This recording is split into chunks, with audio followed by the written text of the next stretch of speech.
Mon invité, Guillaume Lepage. Merci, Guillaume, d'être là. Bienvenue. Il faut que tu me commentes mon décor maintenant que tu le vois live. Écoute, c'est tellement laid, là. Moi, je me pose jamais de questions sur comment je vais m'habiller pour faire des entrevues, mais là, je me suis dit, je vais me mettre noir parce que n'importe quelle couleur serait audacieuse avec ça. Je suis content que tu aies accepté mon invitation, surtout à dernière minute comme ça, toi qui es très occupé. Merci, Guillaume. Bienvenue. Tout le monde en parle. Est-ce que c'est ta dernière saison? Tout le monde se pose la question. Non, non, on est en négociation pour renouveler. Tu es encore capable de trouver des invités à la mesure? Parce que là, on commence à avoir des cartes de chouchou, donc il y a des gens qui reviennent plusieurs fois sur ton plateau. Bien, c'est-à-dire, oui, mais quand tu reviens 3 fois sur 5 ans, c'est pas pire. Quand même, Non, c'est même assez facile de booker des gens. Je suis assez surpris. Je m'étais dit cette année, la 5e année, c'est l'année où ça passe ou ça casse. Et ça passe. On a eu un automne, il faut dire qu'il y avait des élections. Oui. Il y avait de l'action. On a fait une émission de Noël qui a été très appréciée, paraît-il. Fait qu'on est sur un air d'aller. Ça va bien, puis on aime ça faire ça. On est rodé. On sait ce qu'on veut d'un invité. On est ouvert à ce qui nous amène ailleurs. Il n'y a pas de stress. C'est peut-être la première fois de ma vie que je m'amuse comme animateur. Ah oui, parce que c'est la première fois que tu es si longtemps animateur dans ta carrière. Oui, puis c'est récent que je m'amuse comme animateur. Ah oui? Oui. Pourquoi avant ça, c'était ardu? Bien, comme c'est pas mon métier premier, on se faisait des plans de match. Si le plan de match n'était pas respecté, je me disais, mon Dieu, j'ai pas parlé de ça. Puis là, je m'en fous, là, mais totalement. Parce qu'il n'y a que là. toi qui le sais, hein, c'est ça. Premièrement. Puis deuxièmement, c'est que quand tu rencontres quelqu'un, c'est effectivement une rencontre. Je peux te recevoir, te parler de quelque chose, puis toi, tu vas m'amener ailleurs. Puis il faut y aller. Il faut juste se méfier des gens qui sont des politiciens. Oui. Parce que ces personnes-là, ils t'amènent ailleurs quand tu veux leur parler de quelque chose. Oui, c'est sûr. Et ils le font volontairement. Mais même à ça, je trouve ça le fun qu'on apprenne à connaître nos élus autrement que quand ils font des scrums ou quand ils passent dans une émission d'affaires publiques où ils doivent répondre toujours aux mêmes questions. Justement, bon, sur le plateau, tout le monde en parle, je viens de le vivre il y a quelques semaines, c'est toute une expérience à vivre. Oui, non, mais vraiment, c'est quelque chose. D'abord, c'est très long. C'est ce que je n'imaginais pas. Je savais que c'était long, mais je ne savais pas que c'était long comme ça. Mais ensuite, il faut avoir un abandon quand on arrive sur ton plateau. On le sent d'ailleurs, parce qu'on n'est pas nécessairement, comment je te dirais, on ne contrôle pas la situation. C'est vous qui posez les questions, Danny qui envoie ses petites flèches. Tu la contrôles quand même, tu réponds aux questions que tu veux. Bien sûr. Quand tu n'es pas un politicien puis que tu n'as pas de compte à rendre à la population, c'est l'invité qui fait la job, moi, je trouve. Je veux dire, moi, des fois, il y a des émissions où les gens me disent « Ah, tu es en forme » ou « Danny est en forme, vous avez parlé pas mal ». Quand on parle pas mal, pour moi, c'est une mauvaise nouvelle. Ça veut dire qu'on a comblé du temps que l'invité ne nous a pas donné. Puis comme on est à l'écran chaque semaine, dans une émission comme ça, la vedette, c'est l'invité. Puis quand c'est l'animateur, c'est parce que l'invité n'a pas pris sa place ou que l'animateur est un mauvais animateur. Ce qui n'est pas le cas. En tout cas, tu prends de plus en plus d'assurance, on le sent. Est-ce qu'il y a des gens qui t'ont tenté de te soudoyer pour arriver sur ton plateau? C'est quand même assez prestigieux de se rendre là. Oui, mais ça ne se rend pas en moi, ces affaires. Non? Mais oui, ça arrive. Souvent, c'est maladroit. La pire affaire qui arrive, c'est des attachés de presse ou des gérants qui disent à leur artiste « Moi, je vais te faire booker » ou « T'es booké ». Ça, tout le monde en parle. Et là, on leur dit « Ben non, vous n'êtes pas booké. On n'a même jamais parlé de vous. » Puis là, souvent, ce que fait cette personne-là, cet attaché de presse-là ou cet agent-là, il dit à son artiste, les écœurants, ils t'ont débooké. Puis moi, ça m'est arrivé une couple de fois au début de me faire faire ça. Là, j'appelais les personnes. Là, c'est pas vrai, là. Là, je disais, toi, mon esti de face de pète, la prochaine fois que tu me refais ça, là. En général, là, puis il a fallu que je le dise, je me suis fait bouder une couple de fois par des gens qui pensaient que moi, je les avais débookés à la dernière minute, alors qu'ils n'y avaient même jamais été considérés. RBO, c'est fini? Ben non. Vous l'avez mis encore sur la glace? Ben oui, on l'a mis sur la glace. On n'a pas fait le dernier bye-bye, mais c'est pas fini. C'est pas... c'est à chaque fois qu'on a un projet et qu'on a le goût de le faire, on le fait. Sinon, ben c'est notre groupe. Hein? On a le stamp Oui, bien sûr. RBO sur le bras. Moi, ça fait, tu l'as dit tout à l'heure, 28 ans que je fais ça. Si je suis dans ce métier-là, c'est grâce à Rock et Belles Oreilles. Et c'est le cas pour tous les autres membres. Est-ce que c'était plus facile de faire ce métier-là, justement, au bout de 28 ans de carrière? Ben, moi, je trouve que mon métier il change souvent. Je me complais pas dans le confort. C'est vrai. Je me tanne en général avant que les gens se tannent de moi. Puis j'essaye à chaque fois de faire des nouvelles choses qui vont me challenger. Puis tu vois, la raison pourquoi on veut revenir avec Tout le monde en parle, c'est parce que j'ai l'impression qu'on n'a pas atteint notre top de confort. Quand je vais arriver à mon niveau de confort, je vais dire, mon Dieu, que c'est facile de faire ça. Quand tu arrives Ça va là, arrêter. c'est qu'il faut absolument que ça Il arrête. faut que ça arrête. Tu l'as vu, le bye-bye? Oui. T'en as pensé quoi? Oh. Pour résumer, là, c'est très difficile en humour de mélanger du live, des sketchs préenregistrés puis de la musique. C'est très difficile d'avoir 3 niveaux d'humour avec en plus un moment tendre quand tu viens de dire juste avant que quelqu'un Ouais. il est laid puis il est gros. Ça marche pas. Mais dans ce bye-bye-là, il y avait des bons gags. Moi, j'ai éclaté de rire quelques fois, mais je pense que c'est un exercice dont on ne se rappellera pas dans quelques années. Est-ce qu'on a été trop dur envers Véro et Louis? Bien, moi, la première réflexion que je me suis faite, je me suis dit, on vit vraiment dans une société protégée. Hein? On vit vraiment dans un microcosme douillet. Parce que pendant qu'on critiquait le bye-bye à chaque jour, puis qu'on faisait des tribunes téléphoniques là-dessus, ça pétait dans la bande de gazon. C'est vrai. Qui est une poudrière et qui peut, à tout moment, changer la face du monde par les conséquences du prochain attentat. Fait que, moi, je pense que c'est une émission de divertissement. On a le droit d'aimer ça. On a le droit de ne pas aimer ça. On a le droit de dire « j'ai trouvé ça raciste ou de mauvais goût ». Et on a le droit de s'excuser, ce qui a été fait dans les règles de l'art. Les créateurs ont dit « excusez-nous, c'est pas ça qu'on voulait faire ». À mon avis, ces excuses-là étaient éminemment honnêtes et recevables. On passe à un autre sujet, si bol. Je pense qu'RBO ne se serait pas excusé. Est-ce que je me trompe? C'est dur à dire. Tu t'excuses quand tu réalises que les gens n'ont pas compris ce que tu voulais faire. Mais à partir du moment où tu expliques un gag en partant, que le gag soit bon ou pas, il n'est pas bon. Il est moffé, tu as raison. Il était mal perçu. Mais tu vois, j'ai même pas le goût de te reparler du bye-bye parce que je trouve que ce sujet-là, il est passé. Il ne faut pas ramener ça. OK. C'est pénible. Là. Allons dans le futur, au retour de la pause, je veux que tu me parles de tes projets. Je sais que tu en as pas mal. Oui? Oui. Oui, OK. Au retour de la pause, Guy Lepage.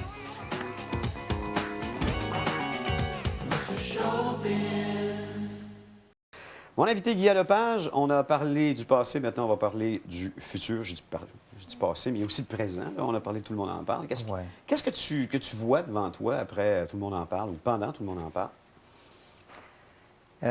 J'ai tout le temps 1 ou 2 projets, moi, en banque, mais parce que je veux tout le temps revenir à la scénarisation ou faire des films ou faire des séries télé. Alors, j'ai ça, j'ai ces projets-là que je développe à la vitesse que je peux en fonction de la job que je fais. D'ailleurs, tu dis que ton premier métier, c'est celui d'auteur. Ben oui, tout a commencé par là, puis c'est le seul vrai métier que je revendique. Moi, je suis devenu comédien par accident, réalisateur par insatisfaction, mais mon vrai métier, c'est auteur.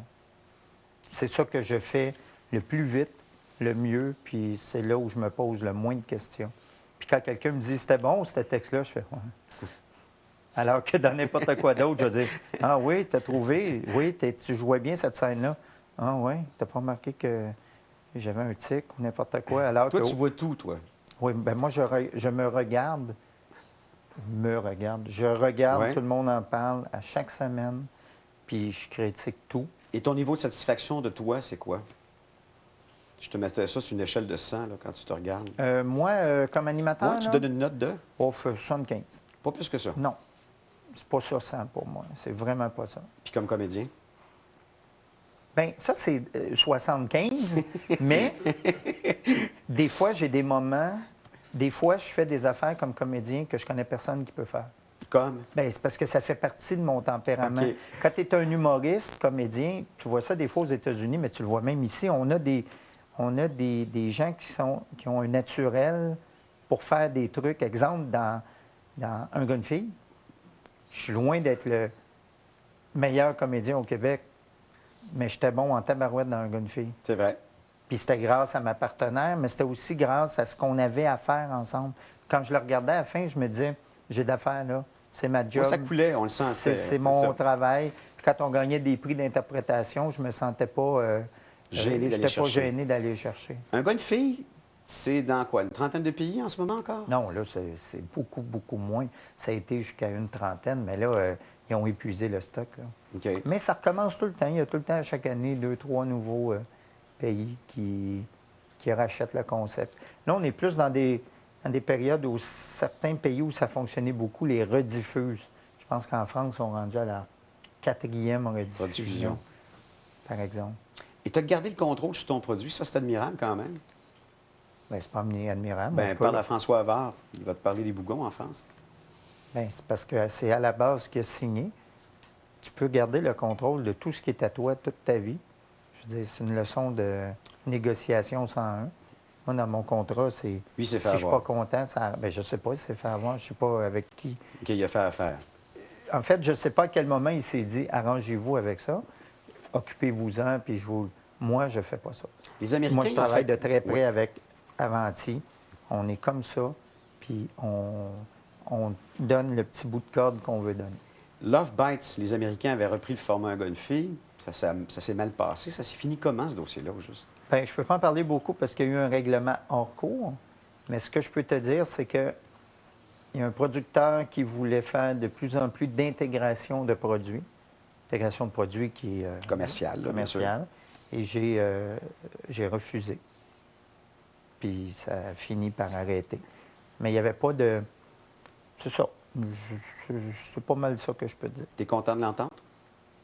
Non, je ne suis pas content de l'entendre. Moi, j'aurais aimé que ça marche Bien sûr. comme on voulait le faire. Alors non, la réponse est non.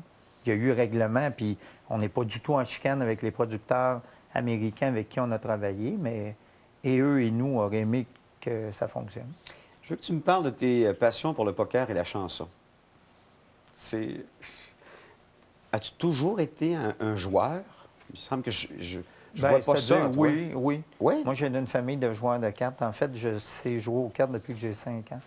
J'ai arrêté de jouer au poker à l'argent il y a plusieurs années parce que des fois, j'achetais des cartes qui étaient meilleures que les cartes de la personne contre qui je jouais parce que je savais qu'il ne pourrait pas me payer.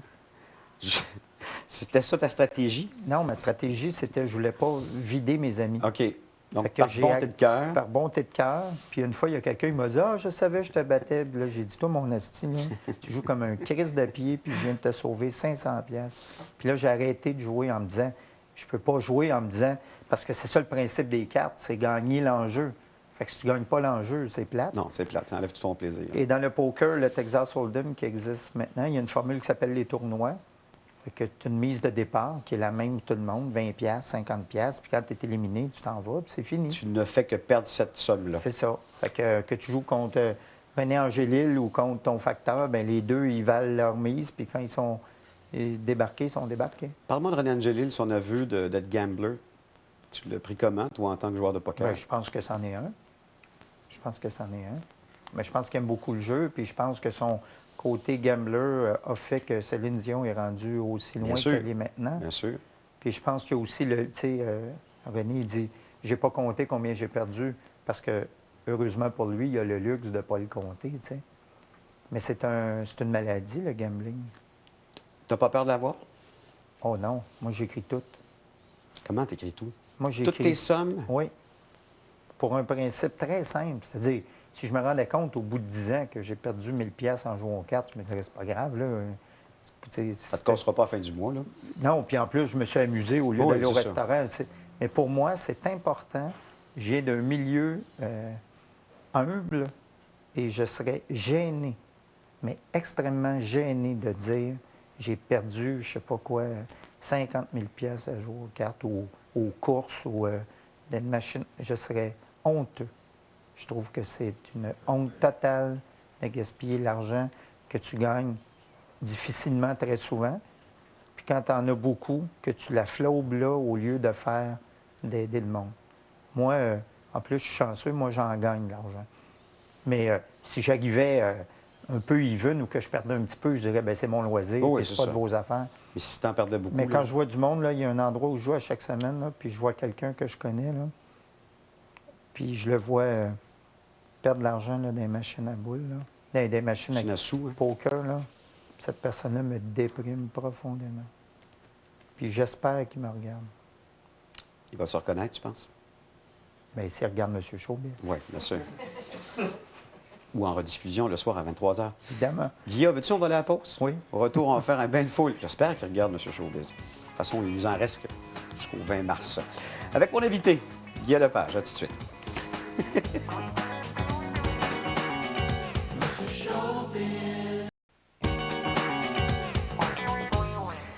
Mon invité Guillaume Lepage, si vous vouliez poser des questions, il est déjà trop tard. Demain, c'est Nicole Leblanc. Ça fait longtemps qu'on ne l'a pas vue, la comédienne. Alors, vous allez sur mon Facebook ou tqs.ca.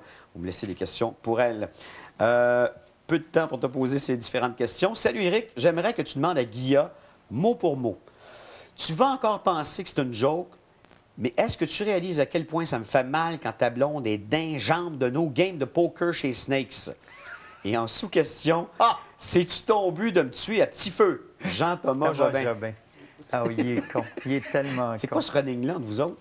Bien, Jean-Thomas, qui est mon ami, avec qui je joue beaucoup aux cartes, a décidé que ma blonde nuisait à notre relation de joueur de poker. Fait que là, par exemple, l'année passée, j'étais en croisière en Scandinavie. Ça fait à peu près 10 jours qu'on est parti. Je reçois un texto. Puis là, c'était écrit « J'espère que tu as du fun avec elle, au moins, la tabarnak. » Il est vraiment con, puis on rit, là, on est crampé, puis il me fait des crises de jalousie. D'un coup, je reçois un texto à 2 h du matin, tu sais.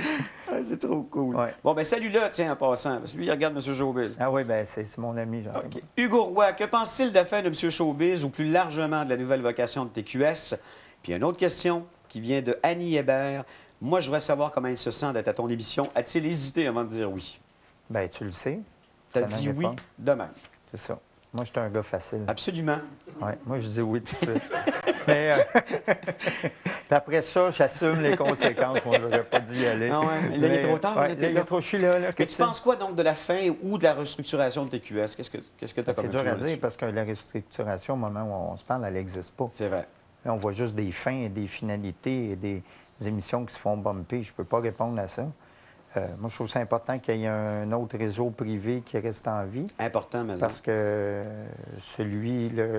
l'autre, là? Le réseau privé qui est tout seul est dangereux quand il est tout seul. Alors... Juste remettre un peu d'équilibre dans tout ça, je pense que c'est important dans le marché. Bien, je crois que oui. On a 2 télévisions publiques, Radio-Canada et Télé-Québec. Et Télé-Québec. Bien, c'est important qu'il y ait une couple de réseaux privés aussi. Isabelle Saint-Onge, bon, elle voulait avoir ton opinion sur le bye-bye, tu as répondu. Ensuite, Michel Audet. Dimanche soir à son émission, il a reçu Normand Brathwaite.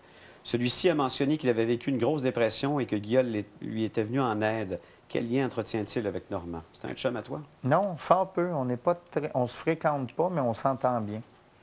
Mais c'est-tu le genre de gars qui peut prendre son cellulaire, t'appeler et dire « Guillaume, je vois pas bien, jase-moi donc ». Non, mais c'est quelqu'un que, par exemple, m'a laissé un message quand mon frère s'est suicidé il y a 13 ans pour m'apporter son aide et c'est un témoignage d'affection. Puis j'étais très surpris parce que on n'était pas des amis.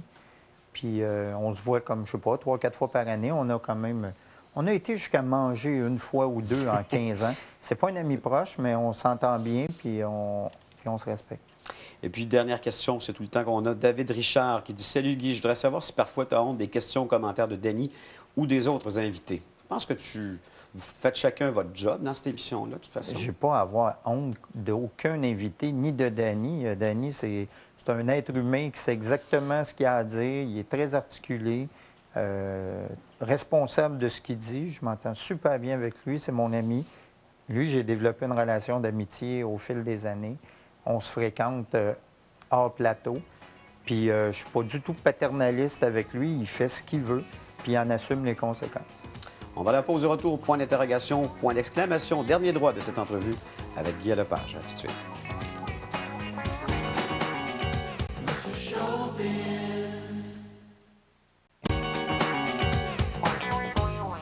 Questionnaire de 10 questions, 3 minutes pour y répondre pour mon invité Guy Lepage. Alors, le thème que j'ai choisi pour toi, c'est Showbiz 101 pour réussir dans le showbiz. Alors, Je te pose des questions, puis tu me dis Ouais, ce qui te vient en tête, OK?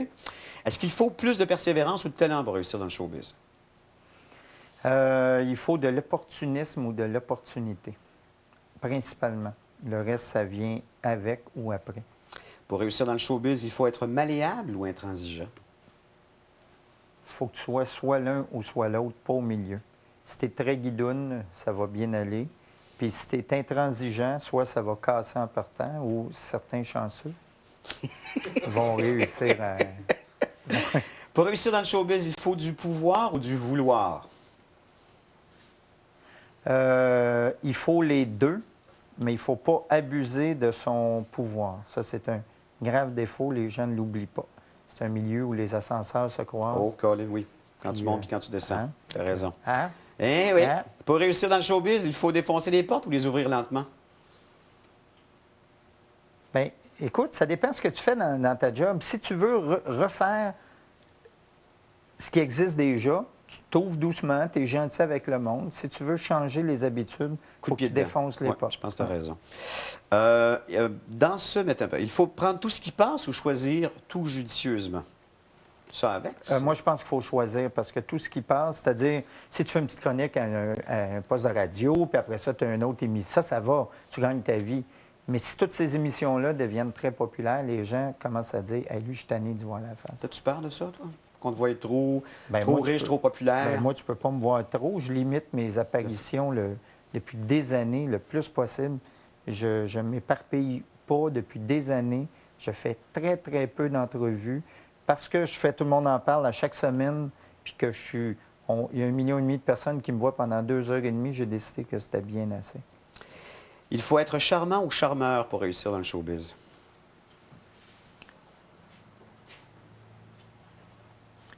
Charmant si tu es un chanteur de charme. Charmeur si tu es un humoriste, j'imagine. OK. Il faut coucher avec les bonnes personnes ou avec personne? C'est don't fuck with the payroll. C'est vrai. Autant que possible. Sauf que, comme dans n'importe quel milieu, les amours se créent là. Tu sais, je veux dire, c'est pas pour rien que des médecins sortent avec des infirmières, des avocats avec des avocates. Puis tout ça, c'est parce que tu rencontres souvent les gens que... Dans ton milieu. Dans ton milieu ou dans les milieux connexes, c'est rare qu'un artiste qui est en tournée va rencontrer une géologue en Arizona, tu sais. Mais il pourrait. Il peut. Ta blonde, elle est dans le métier? Un métier connexe, oui. Travaille en télé puis en cinéma. Il faut tout dire aux journalistes ou garder tout jalousement? On peut tout dire, mais se rappeler qu'on va nous le rappeler. Oh, ça oui. Et c'est très, très dur de revenir. Tu l'as dit à mon émission, et je cite Éric Rémy. Et je cite. Quand tu te maries à la télé, il faut que tu te divorces à la télé. Quand tu as montré ton enfant en photo, quand tu ne veux plus le montrer, tu deviens un écœurant. Ouais. Moi, j'ai réussi pendant 28 ans à être vraiment à côté de ça. Puis ça ne m'a pas empêché d'avoir beaucoup d'entrevues et d'exposures. Pour réussir dans le showbiz, il faut quelquefois être en page 1 ou souvent en page 20. Pour durer dans le showbiz, ceux qui durent le plus longtemps, c'est ceux qui sont toute leur vie en page 20, des fois en page 1, parce qu'ils sont là tout le temps. Oui. Et dernière question. Pour réussir dans le showbiz, il faut tout sacrifier pour son art ou ne rien sacrifier de sa vie? Moi, je dirais que, pour être plus large, que l'amour, c'est comme le pouvoir, c'est comme l'argent, c'est comme le succès, c'est comme la popularité. Tu peux les obtenir si tu y penses à chaque seconde de ta vie ou si tu y penses jamais. Il y en a qui choisissent la deuxième option. T'as envoyé ça à qui ou juste là? Ah, OK. À Jean Thomas. Oui, OK, c'est un petit message. Conclusion de cette entrevue. Fait que vous avez vos signes, c'est ça, là? OK. On a nos signes. Ça veut dire que j'ai une paire d'as. OK. Ça veut dire que j'ai pas de jeu. Les gens se rendent compte de rien. Là. Une fois que je regarde mon jeu, je fais... Puis là, il déduit que j'ai pas de jeu. Bon, point d'exclamation, c'est un texte que j'écris pour chacun de mes invités. Celui-là, il est pour toi, taillé sur mesure. Oui, ta petite composition. Ouais, c'est comme une carte de Danny, mais moi, c'est gentil, tu vois. Ah, mais Danny, c'est gentil des fois. Oui, des fois. Mais pas pour toi. Oui, je sais. Et tu vois, s'il vient à l'émission, ça va être gentil pareil, tu vois. Moi, dans mon cas. Comme ça, c'est têteux. Non, c'est juste parce que j'essaie de faire ressortir le beau côté des gens. Ben oui. Mon émission, c'est l'antithèse de la tienne, tu vois. Moi, j'essaie de faire ressortir le bon côté des gens aussi. OK, mais je parlais de mon décor. Ah, si, ouais. Oui, ça, OK. Fais attention, tu pourrais avoir des problèmes avec tes yeux ensuite. Bon, cher Guilla, ce que j'apprécie le plus de toi, c'est toi. Il n'y a pas deux Guilla. Tu es entier, dévoué, malgré la croyance populaire. Tu es resté simple et accessible, malgré tes innombrables succès. À chaque fois que je te l'ai demandé, tu as toujours accepté mes invitations, que ce soit pour des entrevues à la télé ou à la radio, ou pour me donner quelque chose pour mes levées de fonds. Tu es généreux, tu as du talent, mais malheureusement, tu n'as pas tous les talents. Tu ne chantes pas toujours juste, tu n'es pas le meilleur des comédiens. Mais ce qui est admirable, c'est que tu t'en fous, car tu fais toujours tout ce que tu aimes jusqu'au bout. D'ailleurs, tu ne crains pas le ridicule, même qu'avec le temps, tu t'en es fait un beau pécule. Moi, c'est quand tu parles du décès de ta mère ou de ton rôle de père que je me reconnais en toi. Car toi et moi, nous savons plus que quiconque que la vraie richesse n'est pas faite d'argent de célébrité, mais de ceux qui nous entoureront quand elle nous aura quittés. Que puis-je dire de plus à un homme comme il ne s'en fait plus, sinon merci de ton indéfectible appui. Eric, merci Guilla. beaucoup. Ça me fait Bonne plaisir. fin de saison. Merci infiniment. Et profite de ton été avec ta blonde à la regarder planter des tomates. Je te promets que je vais le faire. Mais reste dans l'auto. C'est vraiment... C'est quoi le signe pour que... Jean-Thomas, juste pour finir, là? Jean-Thomas, Oui. OK. On a fini cette entrevue. Merci. Guilla. bienvenue. Demain, Nicole Leblanc va être ici en studio. Alors, si vous avez des questions pour elle, puis aussi, tiens, jeudi, on va avoir James Heidman comme invité.